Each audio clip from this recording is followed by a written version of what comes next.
ഒരു സ്വീറ്റ് റെസിപ്പിയുമായിട്ടാണ് ഞാനിന്ന് വന്നിരിക്കുന്നത്. ഡിയർ കിച്ചണിലേക്ക് എല്ലാവർക്കും ഒരിക്കൽ കൂടി സ്വാഗതം.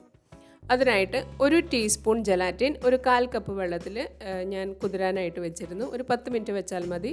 പിന്നീട് അത് ഡബിൾ ബോയിൽ ചെയ്യോ അല്ലെങ്കിൽ മൈക്രോവേവ് ചെയ്തോ നമുക്ക് അത് മെൽറ്റ് ചെയ്തെടുക്കാം. അതൊന്ന് സൈഡിലേക്ക് മാറ്റി വയ്ക്കാം. ഇത് പാലാണ്. നമുക്ക് ബിസ്ക്കറ്റ് മുക്കിയെടുക്കാൻ ആവശ്യത്തിനുള്ള പാലാണ്. അതിലേക്ക് ഒരു ടേബിൾ സ്പൂൺ പഞ്ചസാര കൂടിയിട്ട് ഇളക്കി നമുക്ക് മാറ്റി വയ്ക്കാം. ഇതൊരു 1.5 കപ്പ് വിപ്പിംഗ് ക്രീമാണ്. അത് നമുക്ക് ബീറ്റ് ചെയ്തെടുക്കാം. നന്നായി സ്റ്റിഫായി വരുന്നത് വരെ നമുക്ക് ബീറ്റ് ചെയ്തെടുക്കാം. ഇപ്പോൾ നന്നായി സ്റ്റിഫായി വന്നിട്ടുണ്ട്. ഇനി ഇതിലേക്ക് നമ്മൾ ആദ്യം മാറ്റി വെച്ചിരുന്ന മെൽറ്റ് ചെയ്തിരുന്ന ആ ജലാറ്റിൻ ഒഴിച്ചു കൊടുക്കാം. അതിനുശേഷം നന്നായിട്ടൊന്ന് മിക്സ് ചെയ്തെടുക്കാം.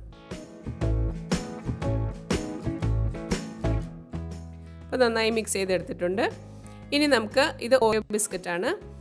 ബിസ്ക്കറ്റ് പുഡിങ്ങിന് ആവശ്യമായ നമ്മൾ എത്ര ലെയറാണോ ചെയ്യുന്നത് അതിനനുസരിച്ച് നമുക്ക് എടുക്കാവുന്നതാണ്. ഇതിന് പകരം നിങ്ങൾക്ക് വേണമെങ്കിൽ ചോക്ലേറ്റ് ബിസ്ക്കറ്റോ ഏത് ബിസ്ക്കറ്റ് വേണമെങ്കിലും യൂസ് ചെയ്യാവുന്നതാണ്. പിന്നീട് ഇത് പാലിൽ മുക്കി നമ്മൾ ഏത് ബൗളിലാണോ ഡെക്കറേറ്റ് ചെയ്യുന്നത്, സെറ്റ് ചെയ്യാൻ ഉദ്ദേശിക്കുന്നത് അതിലേക്ക് വെച്ച് കൊടുക്കാം. ഫസ്റ്റ് ലെയറായിട്ട് ഞാനിവിടെ ബിസ്ക്കറ്റാണ് വെച്ച് കൊടുക്കുന്നത്.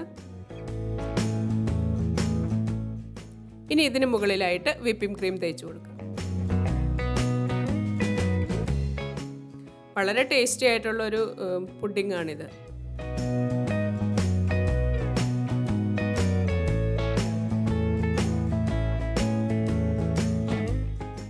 ഇനി ഇതിന് മുകളിലായിട്ട് വീണ്ടും ബിസ്ക്കറ്റ് വെച്ച് കൊടുക്കാം.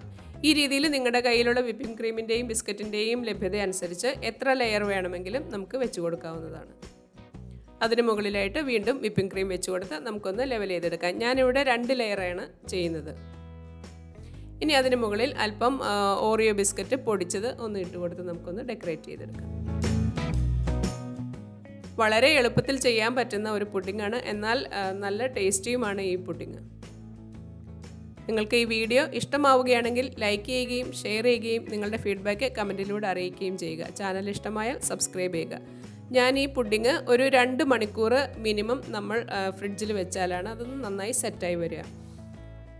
കൂടുതൽ ടേസ്റ്റി നമ്മൾ ഒരു ദിവസം കഴിഞ്ഞതിന് ശേഷം പിറ്റേ ദിവസം എടുക്കുന്നതാണ് കൂടുതൽ ടേസ്റ്റും അത് നന്നായി സെറ്റായി വരികയും ചെയ്യും. ഒരു പീസ് ഞാനൊന്ന് എടുത്ത് കാണിക്കാം.